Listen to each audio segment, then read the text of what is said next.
జగ్గయ్యపేట పట్టణంలో డిఎస్సి 2025లో ఎంపికైన అభ్యర్థులు ఆత్మగౌరవ ర్యాలీ నిర్వహించారు. ఉక్కు కళావేదిక నుంచి ప్రారంభమైన ఈ ర్యాలీలో అభ్యర్థులు తమపై వస్తున్న అనవసర విమర్శలకు నిరసనగా నినాదాలు చేశారు.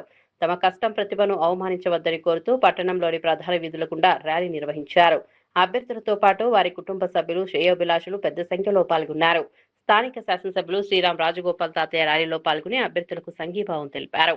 అనంతరం ఎన్టీఆర్ సర్కిల్ వద్ద జరిగిన సేవా కార్యక్రమంలో అభ్యర్థులతో కలిసి పాల్గొన్నారు. ఈ సందర్భంగా అభ్యర్థులు మాట్లాడుతూ తాము పేద కుటుంబాల నుంచి వచ్చామని, తమ తల్లిదండ్రులు రోజువారీ కూలి పనులు చేస్తూ తమను చదివించారని చెప్పారు.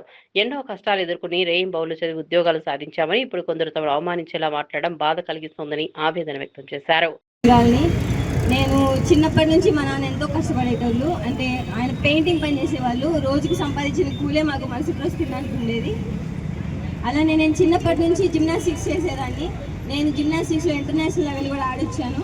అలానే 2022లో నేను నేషనల్ గేమ్స్లో సిల్వర్ మెడల్ ఉంది. అలానే గత సంవత్సరం 2025లో డెహ్రాడూన్ నేషనల్ గేమ్స్లో నాకు గోల్డ్ మెడల్ ఉంది.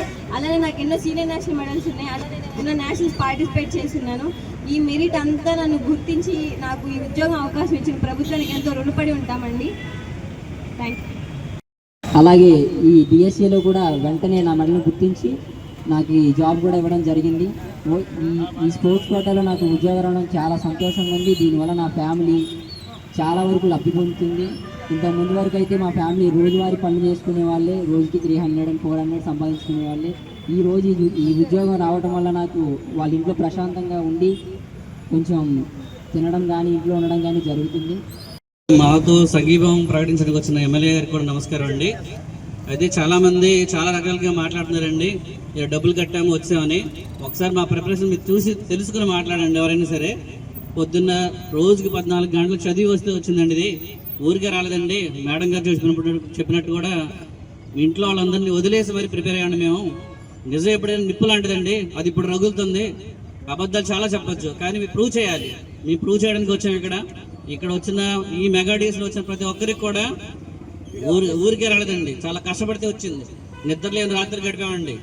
అంతేకాకుండా కొంతమంది పేరెంట్స్ వదిలేసి కొంతమంది అయితే పిల్లలు పెట్టుకుని కూడా వచ్చి ప్రిపేర్ అయ్యారండి. ఇవన్నీ తెలుసుకోకుండా మాట్లాడుదని మనం చేసుకుంటున్నాం.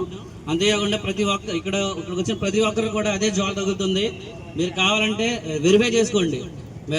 సర్టిఫికేట్ వెరిఫికేషన్ దగ్గర నుంచి ప్రతి ఒక్క స్టడీ సర్టిఫికేట్ కోసం కాళ్ళు అరిగేలా తిరిగి మేము చదివింది ఎప్పుడు 2018 నుంచి ఇప్పటి వరకు కూడా ఒక డిఎస్సి లేదు.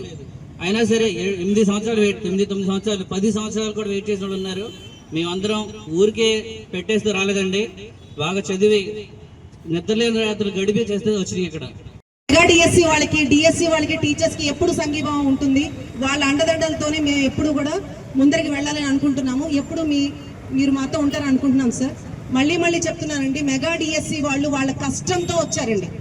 ఎవ్వరు కూడా ఒక్క రూపాయి పెట్టలేదు. ఇది మీరు అర్థం చేసుకోవాలి.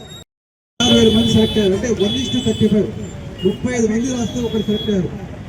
నిజంగా రోజు మరి డిఎస్సి ప్రత్యేకంగా అమరావతిలో మీటింగ్ ఏర్పాటు చేసినప్పుడు, కొత్తగా సెలెక్టెడ్ టీచర్ మీటింగ్ ఏర్పాటు చేసినప్పుడు ఒక్కొక్కరు వాళ్ళ జీవితకాలు చెప్తా ఉంటే తల్లిదండ్రులు ఏ విధంగా కష్టపడ్డారు, కూలీనాలు చేసుకుంటూ తింటానికి కూడా వెళ్ళక కనీసం ఇల్లు కూడా లేకుండా ఎంతో మంది ఉండి నేను కష్టపడి ఉద్యోగం సాధించాలని చెప్పి ఆ రోజు చెప్పుకుంటే చాలా మంది కళ్ళ నీళ్ళు వచ్చి అటువంటి విధంగా కష్టపడి మరి నిజంగా నిద్ర లేకో, సరైన ఆహారం లేకో, సరైన వసతి లేక ఎంతో మంది కష్టపడి సాధిస్తే ఈరోజు మిమ్మల్ని ఆలయాల పరిస్థితి నిజంగా ఈ విధంగా అవమానపరిచే విధంగా రాష్ట్రంలో ప్రతిపక్షాలు ఏదో డబ్బు పెట్టి వచ్చారని చెప్పని అంటే మెసేజ్ ఏ విధంగా సమాజంలో నిజంగా వీళ్ళు మెగా డిఎస్సి నిజంగా సెలెక్ట్ అవ్వలేదా, మెరిట్ లేదా, నిజంగా వీళ్ళు ఏదైనా పక్కదావరా వచ్చారని చెప్పి ఆలోచన పోతుంది.